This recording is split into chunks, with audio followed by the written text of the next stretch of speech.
Okay, so basically when you get to a party, the first thing that you're going to do is you do a meet and greet. And so what you're going to do is you're going to come in like really princessy and you're going to meet the kids. You're going to comment on like how they look, just kind of interact with the kids, and this may take like 2 to 3 minutes. And you're going to, let me just do one. I'm going to do one with Carney and you can kind of see how it goes. So, I'll come in, I'm Rapunzel. Okay. Hi, is this Carney's birthday party? Yes, it is. Are you Carney? I am. It's so nice to meet you. How old are you turning today? 4. 4? Oh, nice to meet you. Do you want to introduce me to some of your friends? This is Harmony. Harmony, nice to meet you. You look beautiful. Reva, nice to meet you. Now, how old are you, Harmony? I'm 4. You're 4? Nice to meet you. How old are you, Reva? 5. Nice to meet you. Have you had a fun day so far? Yes. Good. What have you been up to? So anyway, it doesn't really matter what you say. It just matters like your hand gestures, your voice being high, and keeping the conversation going. So whatever you want to say, whether you want to, if they're wearing like a Rapunzel dress, oh my goodness, we're twins today. And if they're so you just want to be like, oh my goodness, and so excited and and that this is really important because this is your first impression where all of the parents are going to be looking at you and, you know, and, you know, thinking about potentially if they want to book the party. So it's really important for the first impression to be like super animated. Okay, so do we want to have them do that? So after your meet and greet, the next thing that you're going to do is pictures. And then the next thing, do you sing? Yeah. Okay, so the next thing that you would do after pictures is a song. So we're just going to do the transition. So how you would do the transitions, so after your meet and greet, that's so nice to meet you. Would you like to take pictures with me? I just love to take pictures. Okay, come over here. And so that's the next thing that you'll do. Depending on the party and depending on, normally that's the next thing that you'll do. And so you'll want to take pictures. Don't spend a ton of time taking pictures, maybe like 3 to 4 minutes, maybe 5, getting a picture. But if the parents are all into it and they're like, yeah, I want to take pictures, take as many pictures as they want.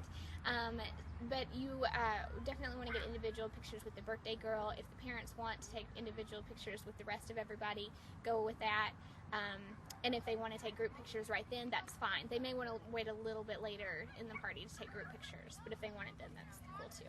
So we're just going to do transitions, and then that's the first transition, and then the second transition will be, oh my goodness, that was so much fun. I just love to sing songs. Would you like me to sing a song for you? And then, so it's really simple. It's just moving the party along, you leading, commanding the little kids that are there. Basically, that's all it is. Okay? Okay, so a princess lesson, you will normally do it either after the song, and be sure to use your space. So like after you've done the song in this area, you may want to kind of direct the kids over to a different area so that you can use your space.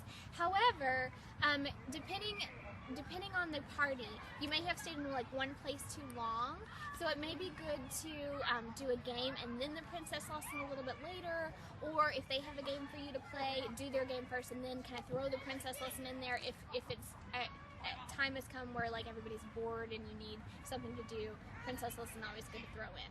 So basically what we want for the princess lesson is for you to have, you know, ballerina arms, really graceful, and then just be like really clear and get them involved. So this is how it goes. So, all right, everyone, I would love to teach you a princess lesson. Do you want to come over here and I'll teach you? Well, okay, let's scratch that. A few things so that you can really learn how to be a true princess. Okay. So, all right, everyone, come over here. Now, there's a few things that you have to learn how to do in order to be a real princess. Does everyone want to learn how to be a real princess? Okay, so the first thing that you're going to do is that you have to learn how to wave. Now, can I see your waves? Oh, that's so good. Good job. Okay, now, the way that you're going to do this to be a real princess is that you're going to put one hand in the air. You're going to put the other hand, either grab your dress, or if you don't have a dress, just put your hand down really pretty like this, and then you're just going to wave back and forth. Can everyone do that with me? All right, good job, everyone. Okay, now the next thing that you're going to do is that you have to learn how to princess pose, and this is perfect for pictures, okay? So, just take your hands just in a fist like this. You're going to put them right under your cheek, and just give a really pretty smile. Can I see your smiles? Oh, that's such a good job. Okay, can we do that together? Okay, so let's do our wave. Now let's do our princess pose. Good job. Okay, now the next thing is that you have to learn how to dance. Does everyone know how to dance? Can I see your dances? Can I see you dance? Perfect. Yeah, that's a good one. Okay, so the way to learn how to princess dance is that you're going to put your hands just like this in front of you, just like a ballerina, and you're just going to do a little bitty turn like this on your tippy toes. Can everyone do that? Like this? Good job, everyone. Okay, now, the very last thing is that you have to learn how to curtsy. Does anyone know how to curtsy? That's a good one. Okay, so take your hands out like this, put one foot behind the other, and you're just going to bow just like that. Keep your head up. Good job. Let's do it again. So arms out, one foot behind the other, and just go like that. Do you think we can put all of that together? Are you ready? Okay, so let's do our wave. Good job. Now princess pose and smile really big. All right, now little turn. Good job. Now we're going to do our curtsy.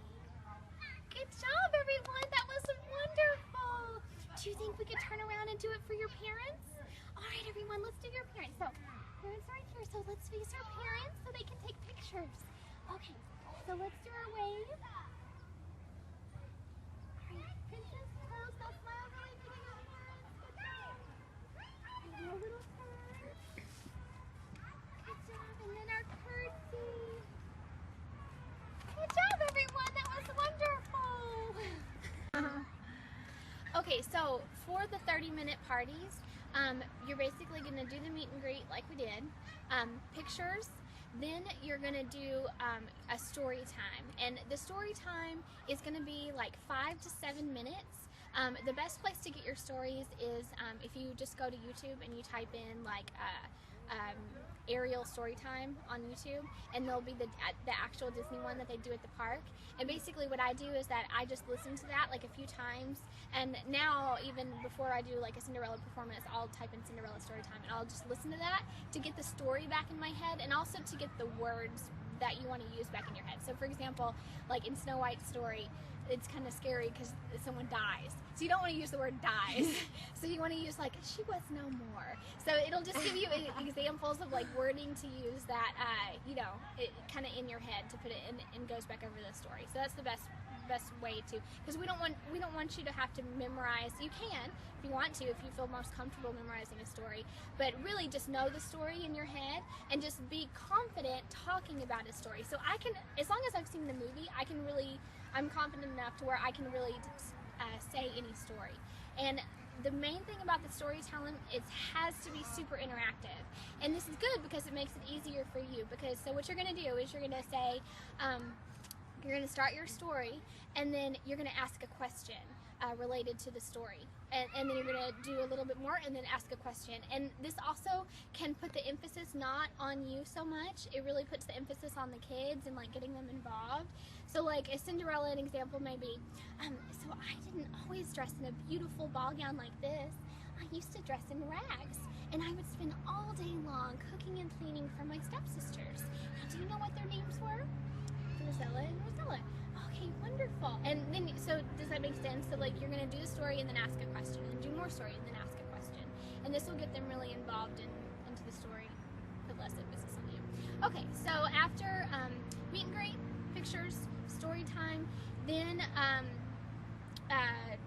you're going to do, like for just a little small 30 minute gig, you're just going to kind of spend time with them and then throw in the princess lesson and then do cake cutting. And that's basically your party. Now, it's really important at the end of a 30-minute party, we do two things. You give out business cards, and you also want to make sure that you thank the mom and then wait a few minutes in order for her to give you a tip. You'll get, because tips are great. We love tips. So you'll get tips at probably about 50% of the parties, but you're going to miss a lot of tips if you don't give the mom an opportunity to go go get her purse and go get it. You know what I mean? Because a lot of people will be intending to do that, but they don't know when you're leaving, so we just want to give them the opportunity. So basically, what I do at the end of my party is, if I'm not packing up stuff, I will go up to the birthday girl and I'll say, "It was such a wonderful party. I had so much fun. Thank you so much for letting me come," and just give her a big hug, and everyone else is going to want to give her a big hug. And then you go to the mom and you say, "Thank you so much for having me. It was such a wonderful time," you know, whatever, just thank her. Then I go to my little basket that I have and I get my business cards, and I go to each person and say, "Here's our business card, here's our business card, here's our business card." And then by that time it's probably been about a minute, and then maybe wait, you know, 1 more minute or whatever. If she's going to give you a tip, she'll give you a tip then. If not, grab your stuff, head out, you know, whatever. So thank the mom, thank the birthday girl, wait a few minutes to give her a chance. If she's not going to give you one, she's not going to give you one, and then, yeah. Does that make sense? How would you transition from like the song to the story? Song to the story. So you would just go, "Oh, thank you so much. I just love to sing. Okay, would you like me to tell you a story? I would love to tell stories." It's basically the same So thing. you just like kind of, yeah. Yeah, and you don't have to say the exact same thing every time, just however you feel comfortable. And obviously, like, whatever, you want to slow it down and milk it. So the little kids will be asking you questions constantly, and you want to milk that a little bit, because you can do a party in 15 minutes if you make it go really fast. You don't want to do that. You want to take the whole 30 minutes. Now, the difference between a 30-minute party and a 45-minute party is that in between, you know, princess lesson is thrown in there, so that's not at a specific time, so whenever you think you need it. But in between your story time and your cake cutting, you're going to play some games with them. So that's the difference between a 30-minute and a 45-minute. So 45-minute appearance, you're going to do like parachute play, duck, duck, goose, hide the object and make them go find it, hide and seek, tag, whatever you think is appropriate for the age group. And also, if you have a game that's appropriate for the character, that's even better. So like, if you are Snow White and you have a little apple that you can go hide and make them find it, or if you're Ariel and you have a shell that you can hide. And when I'm playing the hide and go seek games, I kind of have to, in my mind, going, okay, in a few minutes I'm going to play this game. So what I'll do is I'll grab one of the parents and say, "Hey, can you go hide this object for me?" And so that way the kids don't know what I'm doing, because if I go hide it, they're going to be looking at me to where I'm going.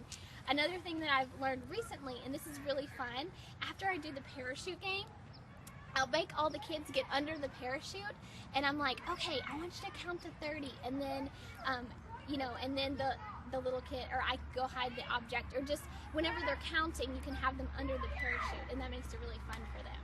So, yeah. Do y'all have any questions? Okay, so are you ready? Okay, so depending on the party with the magical experiences, you can do one of two things. I will normally ask the mom if everyone's there. So is anyone else coming? Is there anyone else coming?